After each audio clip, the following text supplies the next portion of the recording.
নমস্কার বন্ধুরা, কম্পিটিটিভের দুনিয়া অ্যাপের প্রত্যেকে স্বাগত এবং আপনার সাথে আছি আমি পর্ণদীপ। আর ক্র্যাক WBCS প্রিলিমস 2022কে উদ্দেশ্য করে আমরা যে সিরিজ শুরু করেছিলাম, এখানে আজ আমরা পলিটির খুবই গুরুত্বপূর্ণ একটা টপিক দেখব। অলরেডি WBCS প্রিলিমসে প্রিভিয়াস ইয়ার্সে কিন্তু এসে গেছে, WBCS মেইনসে প্রিভিয়াস ইয়ার্স এখান থেকে কোশ্চেন এসছে। তাছাড়া ইউপিএসসি সিভিল সার্ভিস প্রিলিমস বাদ দিয়ে অন্যান্য ইউপিএসসি যে এক্সামগুলো রয়েছে সেই এক্সামেও কিন্তু এখান থেকে কোশ্চেন এসছে এবং প্রিলিমসে কোশ্চেন এসছে, কিন্তু সেগুলো একটু ডেপথে গিয়ে করা হয়েছে। তো এখান থেকে একটি কোশ্চেন কিন্তু এক্সপেক্ট করা যায়। তো আজ আমরা এই প্রিএম্বেলের প্রতিটি যে ইম্পর্টেন্ট টার্ম রয়েছে, যেমন sovereign, socialist, secular, Democratic, Republic, justice, liberty, equality, এগুলো সম্পর্কে ব্যাখ্যা করব। এখান থেকে কিন্তু একটি নাম্বার আপনারা এক্সপেক্ট করতেই পারেন। তো চলুন ভিডিওটা শুরু করবার পূর্বে ছোট্ট একটু প্রমোশন করে নিই। আপনারা চাইলে প্রমোশনের এই যে পোর্শনটা 1 মিনিট মতো, এটা আপনারা স্কিপ করতে পারেন। তো WBCS প্রিলিমসের 2022-এর জন্য কারেন্ট অ্যাফেয়ার্সের ক্যাপসুল রয়েছে। এখানে জানুয়ারি 2021 থেকে ফেব্রুয়ারি 2022-এর সমগ্র কারেন্ট অ্যাফেয়ার্সটা পাবেন, আপডেটেড ইউনিয়ন বাজেট পাবেন, ইকোনমিক সার্ভে পাবেন, গভর্নর, সিএম এবং মিনিস্টারদের লিস্ট পাবেন এবং WPSI-এর জন্য যে কারেন্ট অ্যাফেয়ার্সের ক্যাপসুল ছিল সেটাও এর সাথে ইনক্লুড করে দেওয়া হয়েছে। লিঙ্ক ডেসক্রিপশন বক্সের একেবারে প্রথমে আমি দিয়ে দেবো। এখান থেকে কিন্তু EGIE UDC-তে ম্যাক্সিমাম কোশ্চেন 100টা 4টে শিফটে কোশ্চেন এসেছিলো, তার মধ্যে 20+ কোশ্চেন কিন্তু শুধুমাত্র এই ক্যাপসুল থেকেই কমন এসেছিলো। চলুন, এরপর আরেকটা প্রমোশন রয়েছে, যেটা হলো WBCS প্রিলিমসের পেইড ক্র্যাশ কোর্স। এটা কিন্তু খুবই ইম্পর্টেন্ট। কেন? তার কারণ এখানে প্রতিটি সাবজেক্টের economy, polity, modern history, ancient medieval history, geography, প্রত্যেকটা সাবজেক্টের কিন্তু ডিটেলড অ্যানালিসিস করা হচ্ছে এখানে। যেমন ধরুন এখানে দেখতে পাচ্ছেন ইকোনমির প্রথম লেকচার ন্যাশনাল ইনকাম, তারপর হচ্ছে ইনফ্লেশন, এগুলো কিন্তু প্রত্যেকটা চ্যাপ্টার ওয়াইজ আলোচনা করা হচ্ছে। কীভাবে আপনারা কিনতে পারেন দেখুন, এই যে লিঙ্ক দেওয়া থাকবে ডেসক্রিপশন বক্সে, এই লিঙ্কে ক্লিক করবেন আপনারা, তারপর গুগল ফর্মে চলে যাবেন। গুগল ফর্মে যাওয়ার পর ওখানে দেখবেন UPI ID, bank details, QR code দেওয়া রয়েছে। যে কোনো একটিতে আপনি পেমেন্ট করে দেবেন। পেমেন্ট কোডের স্ক্রিনশট নিয়ে ওই গুগল ফর্মে ফিরে এসে ইমেল আইডি, পেমেন্ট প্রুফ দিয়ে আপনারা সাবমিট করে দেখুন। 4 থেকে 6 ঘন্টার মধ্যে কিন্তু আপনাদের কাছে এই কোর্সের লিঙ্ক চলে যাবে এবং আপনাদের জন্য কিন্তু স্পেশাল স্টাডি মেটেরিয়ালও তৈরি হচ্ছে, অর্থাৎ টাইপ করা স্টাডি মেটেরিয়াল তৈরি হচ্ছে। তো ওর থেকে কিন্তু ম্যাক্সিমাম কোশ্চেন কমন আসার সম্ভাবনা রয়েছে। তো আর কোনো রকম যদি কিনতে প্রবলেম হয় তাহলে এই ইমেল আইডিতে আপনারা কিন্তু মেল করতে পারেন। এর লিঙ্কও ডেসক্রিপশন বক্সে দেওয়া রয়েছে। এই যে লিঙ্কটা, এই লিঙ্কটা ডেসক্রিপশন বক্সে দেওয়া রয়েছে। আর দেরি করবেন না, কারণ যত দেরি করবেন রিভিশনের জন্য কিন্তু তত কম সময় থাকবে। চলুন আজকে এবার আমাদের ডিরেক্ট যে লেকচার সেখানে চলে আসি। তো এই যে প্রিএম্বেল সম্পর্কে আমি প্রথমে একটু আলোচনা করি। দেখুন, আমাদের যে এই প্রিএম্বেল কিন্তু অবজেক্টিভ রেজলিউশন বলে একটা টার্ম রয়েছে, যেটা 13 ডিসেম্বর 1946 জওহরলাল নেহেরু তৈরি করেছিলেন। সেই অবজেক্টিভ রেজলিউশনের পরবর্তী টার্ম বা রূপান্তরিত নাম। তো N.A. পালকিওয়ালা, একজন ইম্পর্টেন্ট জুরিস্ট, তিনি কিন্তু এই যে প্রিএম্বেলকে identity card of the constitution বলেছিলেন। আর এই যে প্রিএম্বেলের গুরুত্ব কী? এই প্রিএম্বেলের গুরুত্ব হচ্ছে আমাদের যে সমগ্র কনস্টিটিউশন, সেই কনস্টিটিউশন সম্পর্কে একটু ওভারঅল ধারণা পাওয়া যায় সমগ্র কনস্টিটিউশন না পড়ে। তো এই হচ্ছে জাস্ট একটা ফ্যাক্ট। কিন্তু আজকে আমাদের আলোচনার বিষয় হচ্ছে প্রিএম্বেলের যে ইম্পর্টেন্ট টার্মগুলো বা কিওয়ার্ডগুলো রয়েছে সেগুলোর ব্যাখ্যা। তার আগে আমরা একবার প্রিএম্বেলটা দেখে নিই, এখান থেকে কিওয়ার্ডগুলো দেখতে পাবো। এখানে দেখুন, এখানে যে একটু মোটা করে যে ক্যাপিটালে যে টার্মগুলো লেখা রয়েছে, এই টার্মগুলোর ব্যাখ্যায় আমরা করব। We the people of India having সোলেমলি resolve two constitute India into A sovereign আলোচনা করব। Socialist, secular, Democratic, Republic and to secure to all it's citizens justice আলোচনা করতে হবে, লিবার্টি আলোচনা করতে হবে, ইকুয়ালিটি আলোচনা করতে হবে, ফ্র্যাটার্নিটি আলোচনা করতে হবে। এই যে ইম্পর্টেন্ট টার্মগুলো দেখলেন, এইগুলো সম্পর্কে এক এক করে চলুন আমরা এবার দেখে নেব। সবচেয়ে প্রথমে রয়েছে সোভরেন বা সোভরেনিটি। এর কথার অর্থ কী? দেখুন, ভারত সোভরেন বা সার্বভৌম কথার অর্থ হচ্ছে বাহ্যিক দিক থেকে বা ভিতরের দিক থেকে ভারতকে কিন্তু কোনো কান্ট্রি কন্ট্রোল করতে পারবে না। যেমন ধরুন তার দেশের মধ্যে, ভারত তার যে টেরিটরির মধ্যে কোনো একটা নিউক্লিয়ার টেস্ট করবে, বাইরের কোনো কান্ট্রি কিন্তু সেটাকে কন্ট্রোল করতে পারবে না। কিন্তু আপনারা হয়তো মুভিতে দেখে থাকবেন যে বাইরের দেশ, এখানে আমেরিকা এর আগে বাধা দিত। তার কারণ অন্যরকমভাবে, এখানে সোভরেনিটির কোনো রকম কোশ্চেন ওঠে না। বাইরের দেশের সাথে রিলেশনটাকে ভালো বজায় রাখার জন্য তাদের কাছ থেকে কিন্তু কিছুটা ক্ষেত্রেও লুকোতে হয়। আর বিভিন্ন রকম ট্রিটি রয়েছে, সেই ট্রিটিগুলো থেকে বাঁচার জন্য। তো সোভরেন কথার অর্থ হচ্ছে আমরা ভারতীয়রা এবং আমাদের ভারতবর্ষ কখনোই কিন্তু কোনো দেশের দ্বারা ডিরেক্টলি অর ইনডিরেক্টলি কন্ট্রোল হব না এবং কন্ট্রোল হবে না। এটা কিন্তু সোভরেনিটির অর্থ। আর বাইরের কোনো রকম এক্সটার্নাল অ্যাফেয়ার্স ম্যাটারে, ইন্টারনাল অ্যাফেয়ার্সের ক্ষেত্রেও ভারত কোনো দেশের অধীনে নয়। আর একটা টার্ম মনে রাখবেন, সেটা হলো কমনওয়েলথ। আপনারা জানেন ভারত কমনওয়েলথের একজন সদস্য। তো ভারত কমনওয়েলথের সদস্য, এই নিয়ে অনেক রকম কন্ট্রোভার্সি আসে যে ভারত কমনওয়েলথের যেহেতু সদস্য, কমনওয়েলথ সদস্য কারা, যে সমস্ত কান্ট্রি আগে ব্রিটেনের অধীনে ছিল, যেমন ধরুন ভারত ব্রিটেনের উপনিবেশ ছিল আগে। তো এই যে ভারত, এরকম পাকিস্তান, বাংলাদেশ, এরকম যে সমস্ত কান্ট্রি ব্রিটেনের উপনিবেশ ছিল তাদেরকে কমনওয়েলথে যোগদানের জন্য বলা হয়েছিল এবং ভারতে সেখানে যোগদান করেছে। তো এই নিয়ে কন্ট্রোভার্সি ওঠে, তাহলে তো ভারত সোভরেন হলো না। এটা কিন্তু সম্পূর্ণ ভুল ধারণা। ভারত অবশ্যই সোভরেন, কারণ এখানে ব্রিটেন কিন্তু ভারতকে জোর করেনি।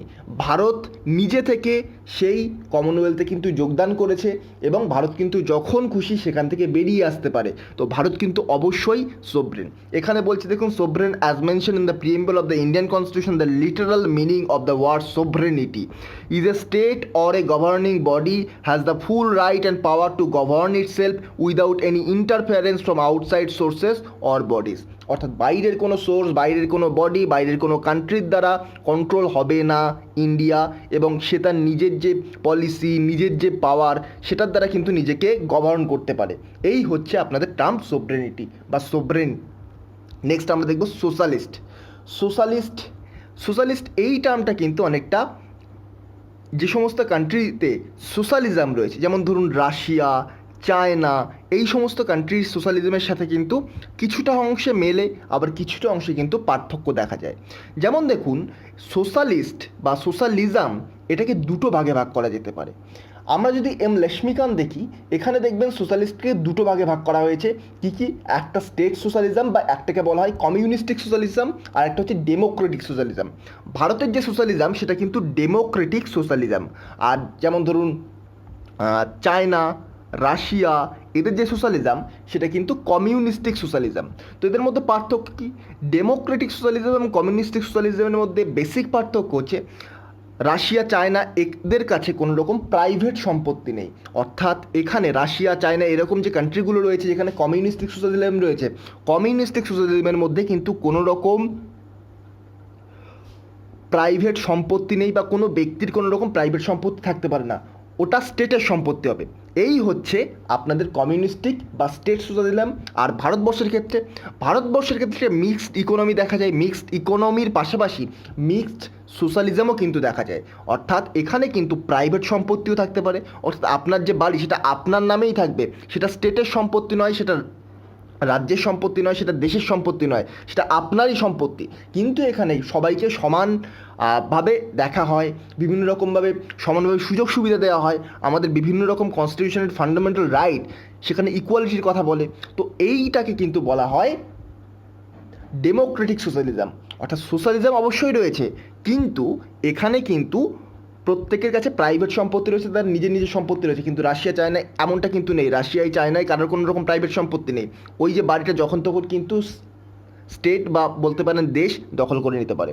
আশা করি আপনাদের কনসেপ্ট ক্লিয়ার হয়ে গেল। এখান থেকে আপনারা অনায়াসেই যে কোনো কোশ্চেনে অ্যাটেম্প করতে পারবেন। এবারে একবার দেখে নিন, বলছে দেখুন, the term socialist has been inserted into the preamble by the constitution 42nd amendment act 1976। তো 1976-এ 42nd কনস্টিটিউশন অ্যামেন্ডমেন্ট অ্যাক্ট হয়েছিল, আপনারা প্রত্যেকেই জানেন। তো এই অ্যাক্টকে কিন্তু বলা হয় mini constitution of India. Mini constitution কাকে বলা হয়? 42nd constitution amendment act 1976। তো এই মিনি কনস্টিটিউশনের মাধ্যমে তিনটে টার্মকে যুক্ত করা হয়। তিনটে টার্ম কী কী? একটা হচ্ছে এই সোশ্যালিস্ট, এরপরে আপনারা দেখতে পাবেন সেকিউলার, আরেকটা হবে ইন্টিগ্রিটি। এই তিনটে টার্মকে কিন্তু কনস্টিটিউশনের প্রিএম্বলের সাথে কিন্তু যুক্ত করা হয়। আবার রিপিট করছি, সোশ্যালিস্ট, সেকিউলার এবং ইন্টিগ্রিটি, এই তিনটে টার্মকে যুক্ত করা হয় 1976 42nd কনস্টিটিউশন অ্যামেন্ডমেন্ট অ্যাক্টের মাধ্যমে। এখানে বলছে, do the word socialism has no definite meaning in general, the word means some form of ownership of the means of production and distribution by the state. The degree of state control will determine whether it is democratic state or socialistic state.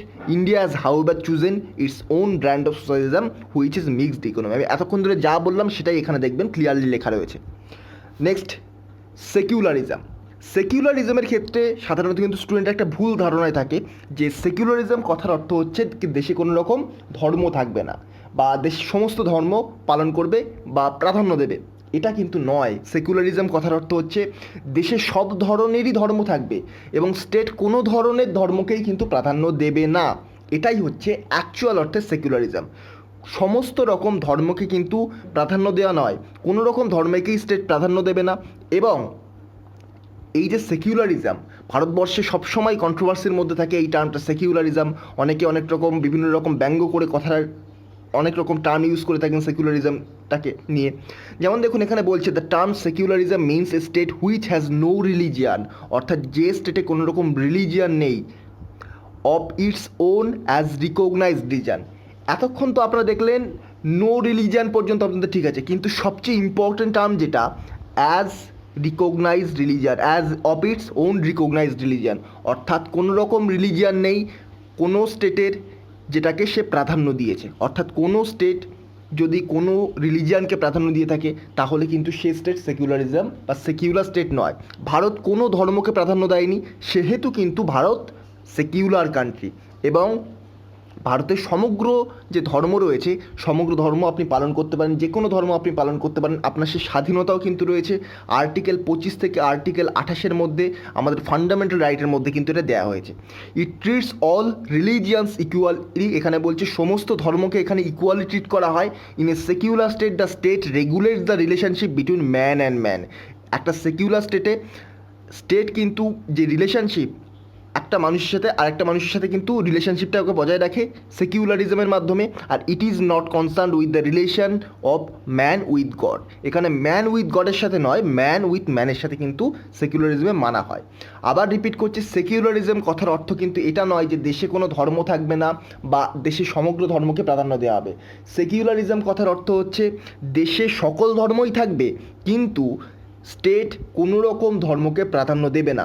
এটা মাথায় গেঁথে নিন, তাহলে কিন্তু আপনি যে কোনো কোশ্চেনের অ্যাটেম্প করতে পারবেন সেকুলারিজমের যে ব্যাখ্যা সম্পর্কিত। ডেমোক্রেটিক এবং রিপাবলিক কথার অর্থ কী? দেখুন, ডেমোক্রেটিক বা ডেমোক্রেসি কথার অর্থ হচ্ছে আপনি ভোটদানের মাধ্যমে আপনার যে লিডার তাকে চুজ করছেন।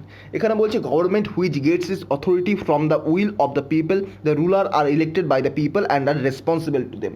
অর্থাৎ যেমন দেখুন, ধরুন সেন্টারে এখন আমাদের বিজেপি গভর্নমেন্ট রয়েছে, আর সেটা সাধারণ মানুষ লোকসভা ভোটের মাধ্যমে চুজ করেছে বলে বিজেপি গভর্নমেন্ট রয়েছে। স্টেটে দেখুন এখন টিএমসি গভর্নমেন্ট রয়েছে। এখন সাধারণ মানুষ, স্টেটের সাধারণ মানুষ তাকে চুজ করেছে বলে রয়েছে। এটাকেই কিন্তু বলা হবে ডেমোক্রেটিক বা ডেমোক্রেসি, যেখানে সাধারণ মানুষ তাদের লিডারকে চুজ করতে পারে। নেক্সট টাইম হয়তো স্টেট এদেরকে সরিয়ে দিল, বা লোকসভার ভোটে একে হারিয়ে দেওয়া হলো, তারপর বিধানসভার ভোটে ধরুন হারিয়ে দেওয়া হলো। তার মানে কি? তার মানে যে দল ক্ষমতায় থাকুক না কেন তারা কিন্তু জনগণের কাছে রেসপন্সিবল।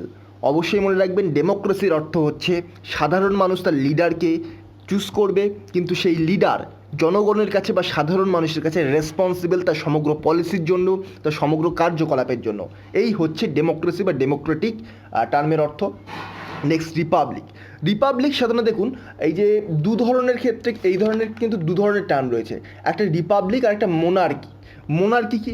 মোনার্কি মানে হেরিডিটারি বা বংশ পরম্পরায়, যেমন ধরুন ব্রিটেনের ক্ষেত্রে বংশ পরম্পরায় এরকম তাদের প্রেসিডেন্ট বা বলতে পারেন স্টেটের হেড চুজ করা হয়। আমাদের ভারতবর্ষের ক্ষেত্রে কি? ভারতবর্ষের ক্ষেত্রে যে প্রেসিডেন্ট চুজ করা হয় সেটা কিন্তু ইনডিরেক্ট ইলেকশনের মাধ্যমে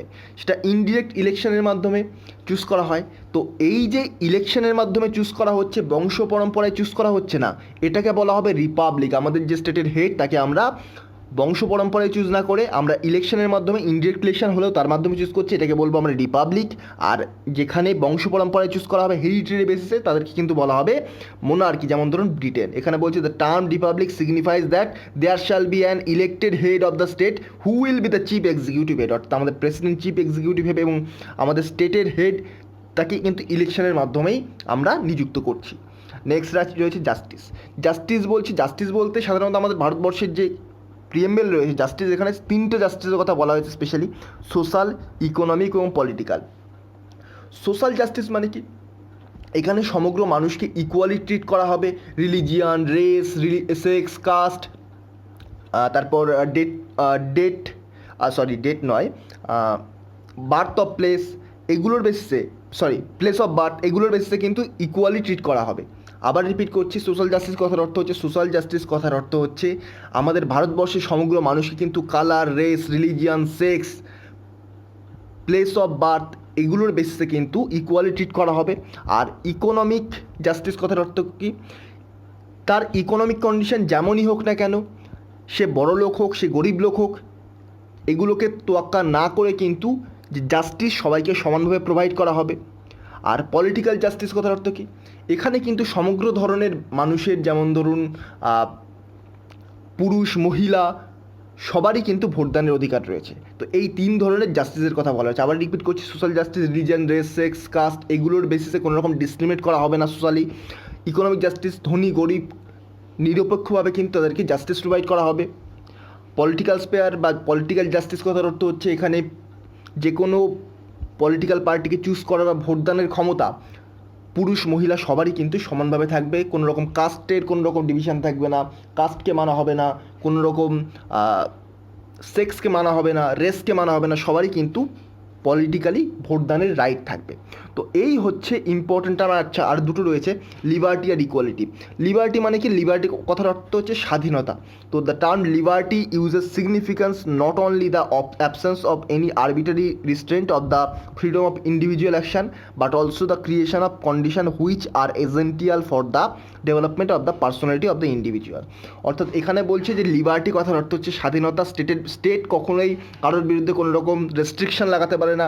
রিজনেবল রেস্ট্রিকশন অবশ্যই লাগাতে পারে, কিন্তু কোনো রকম কিন্তু অযথা আরবিটারি রেস্ট্রিকশন লাগাতে পারে না। এই এক কথা হচ্ছে লিবার্টি। আর ইকুয়ালিটি কথার অর্থ হচ্ছে সবার ক্ষেত্রে কিন্তু সমান অধিকার থাকবে। আমাদের আর্টিকেল 14 কী বলছে? ইকুয়ালিটি বিফোর ল এবং ইকুয়াল প্রোটেকশন অফ ল। আইনের দ্বারা কিন্তু সবাই সমানভাবে সুযোগ সুবিধা পাবে, এটাই কিন্তু ইকুয়ালিটির কথার অর্থ। তো এই হচ্ছে আমাদের টার্মগুলো। আরেকটা রয়েছে ফ্র্যাটার্নিটি, আমি বারবার স্কিপ করে যাচ্ছি। তো আরেকটা টার্ম রয়েছে ফ্র্যাটার্নিটি। ফ্র্যাটার্নিটি কথা হচ্ছে ব্রাদারহুড বা ভ্রাতৃত্ববোধ, অর্থাৎ সবাই সবাইকে সাহায্য করবে। এটা একটা মোরাল দিকের মধ্যে পড়ে, মোরালিটির মধ্যে পড়ে ফ্র্যাটার্নিটি। তো ফ্র্যাটার্নিটি অতটা ইম্পর্টেন্ট নয়, তো এইগুলো ইম্পর্টেন্ট, এগুলো পরীক্ষার জন্য ইম্পর্টেন্ট। ফ্র্যাটার্নিটি তবুও আমি বলে দিচ্ছি, ফ্র্যাটার্নিটি অনেকটা মোরাল দিকের মধ্যে পড়ে এবং ফ্র্যাটার্নিটি কথার অর্থ হচ্ছে ভ্রাতৃত্ববোধ।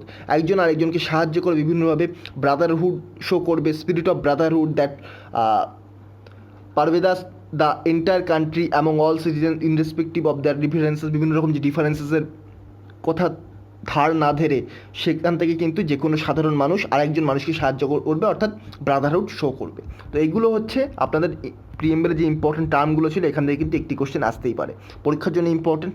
আপনি যদি এতক্ষণে ভিডিওটা দেখে থাকেন, অবশ্যই এটাকে আপনারা কিনতে পারেন, লিঙ্ক ডেসক্রিপশন বক্সে দেওয়া থাকবে। চলুন আসুন, তো গুড বাই। নেক্সট ভিডিওতে আপনার সাথে আবার দেখা হবে। Thank you.